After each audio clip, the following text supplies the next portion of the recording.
Welcome back. Part 2 of The Race, results of a nationwide survey on the ANC. And today, the very latest research from the Western Cape. 3 out of 4 ANC voters here believe President Zuma has a corrupt relationship with the Guptas. The candidate of choice is Cyril Ramaphosa. We're going to get some response now to those numbers. Joining Lumkile Monde is also political commentator and broadcaster Karima Brown. And she's sitting at the big round table. And in Cape Town, parliamentary reporter Lester Kivett. So Karima, let me come to you and let's just pick up where we were with Lumkile before we went to a break, and let's talk about the ANC President if we can. There's lots more to talk about, but the essential take out there, 41.9% against 12.5%. Cyril Ramaphosa would have this in the bag. Does he need to bother to go back there and campaign? Look, it's a very small province, but as you said in the previous segment, every vote counts. This is going to be a contest, down to the last man and woman and delegate in that conference. So it's a comfortable position for Cyril Ramaphosa to be in, but he can't be complacent. The dynamic is such that you're not going to be able to let anything go. And of course, as you know, Jeremy, there's always the possibility of voting from the floor. You have to have 25%, buy-in from the delegates to be able to contest. And we already see today Cyril Ramaphosa making headlines, in fact, even getting some sort of rebuke from the African National Congress. You spoke with Zizi earlier about pronouncing on his preferred deputy and the rest of his top 6, Naledi Pandor, who of course doesn't even feature on that list. So you can see the question of the floor being really interesting. I spoke to some of the people in the Ramaphosa camp, and it appears as if they were always going to nominate her from the floor if she's not nominated from the branches. So I think that is interesting, but that's not a done deal as we see the other candidates. You can see people coming from the floor with that 25%. Lester Kivett in Cape Town, what's the sense then on the ground? So what you've been doing over the past couple of weeks is you've been to the rallies, you've been to the kissing of the babies and the shaking of the hands when the Deputy President has been on the so-called campaign trail. The feeling of 41.9% against 12.5%, does that ring true? Do you feel that from the supporters that you see? Well, for me, I think the campaigning for Cyril Ramaphosa in the Western Cape is all but over. He seems to have it in the bag as... All right, we seem to have lost touch with Lester. We'll get back to Lester in just a moment. Apologies for that. But Lumkile, let's move on to the Premier scorecard, if we can. So essentially, this is a question about, has Premier Helen Zille done a good job? I would suggest to you, Lumkile, that kind of goes according to script, doesn't it? I mean, it's not surprising because she's a Tuterati and she's got a voice. And I think some Western Cape voters like somebody who's got a stand. You may not like what she says, but, you know, she's got a position and a view on all matters that relate to the province and the nation as a whole. Karima, of more interest, though, is the second one. This word reasonable. Has she done it's a nice reasonable? for 40 to 38, that's an even split, really, isn't it? Look, I mean, people do refer to the Western Cape as another country, so I'm not surprised at that category being as, as big as it... Exactly. But I think what is interesting here is that if you look at that 40.5%, which is ANC voters giving Helen Zille the thumbs up, it tells you something.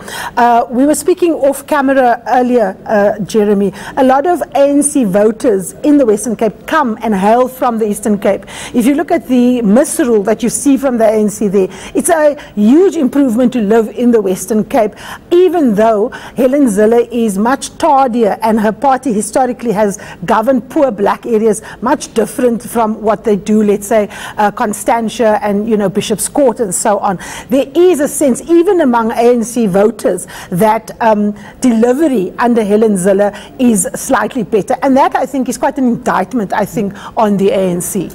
Let's move on to the next category that we spoke about, and we referred to this at Lumkile in the beginning of the program, and that was the question about a criminal mafia operating in government and parastatals is running South Africa at the moment. It's a true or false question, and again, that is fairly close, but also fairly alarming. Well, I think this is a national crisis. This is the crisis that I think leadership should be talking to, as to how do we show the voters particularly, that this country is under good hands, it's a constitutional democracy, and those that have been elected to office are doing everything in the spirit of the Constitution and understanding the challenges that are faced by the citizen every day. That says to me, Karima, that this sentiment, this observation is now so entrenched that whoever takes over in December is going to find it almost impossible to dig themselves out of this morass. Absolutely. We've always said, Jeremy, it's not enough to only win in December. Whoever wins in December has that arduous task of convincing the rest of the electorate that the ANC is still a party worth having as the governing party of the country. And if you have that kind of sentiment and there isn't a campaign to clean up, then of course you are going to have a massive credibility gap. And I think perhaps that kind of sentiment tells you why someone like Cyril Ramaphosa doesn't have, David Mabuza on his preferred list of people in the top 6, because that is he is seen as one of the most corrupt leaders in the provinces in a place like Mpumalanga. And today, of course, we saw his preferred candidate. So I think that idea in the Western Cape, pretty consistent with some of the figures that we've seen coming out nationally. I want you to both to have a look at this next one. It's allied to the criminal mafia, but this is a very interesting finding. How well has the Western Cape government fought corruption? Karima Brown, that is as close as it gets. It's an indictment against the Democratic Alliance. I think it's an indictment against established politics. I must tell you, Jeremy, I was completely astounded by establishment politics. Establishment politics. I actually thought that was an incorrect slide. I thought the figures were wrong. I forced the producers to call the researchers because essentially what it says there is 62% of opposition voters believe that the Western Cape government is doing poorly on fighting corruption. Now, we have never seen that in a DA, piece. We've never seen it ventilated. So for me that was really, really interesting. And now that we've established that that was actually the question that was asked, what it tells you is a couple of things. We've got a drought in the Western Cape. People are pretty pissed off and in fact fed up, and perhaps finally people are no longer drinking the Kool-Aid of the DA and Patricia de Lille. And then of course also the issue around establishment politics. We see it around the world. People are generally suspicious, I suppose, of establishment politics. And here the DA, voters are as critical as the ANC voters And are. this is really interesting, Lumkile, because the Democratic Alliance pitches itself as the anti-corruption party. Yet what Karima is suggesting is that the problem is so endemic that people are almost conflating corruption across all spheres of government, and it leaves a sense of hopelessness. Well, not only that, it also empowers the citizen, that the citizen has power, has got a voice. And the question which we're debating with Karim is the DA membership or DA voter capable of really voicing itself within the party? We've seen the ANC people don't pitch at the polls if they're angry. They march, they torch, others torch the very same premises that we have. So can the DA really not only react on the poll, but do something about it? Karima, it's taken us 5 weeks to bring Donald Trump into this conversation, but here we go. Okay, I'm interested in that phrase, establishment politics, because is this, you talk about a vote against establishment politics, much as what has happened in the United States. It's looking for the antithesis of it. Oh, absolutely. And of course, this is the danger in our politics, because this gives rise to populism. People are looking for, big leader politics, someone that's going to provide all the answers, someone that's going to come along and say, in order to deal with the crime, let's have the death penalty back. And President Jacob Zuma is really smart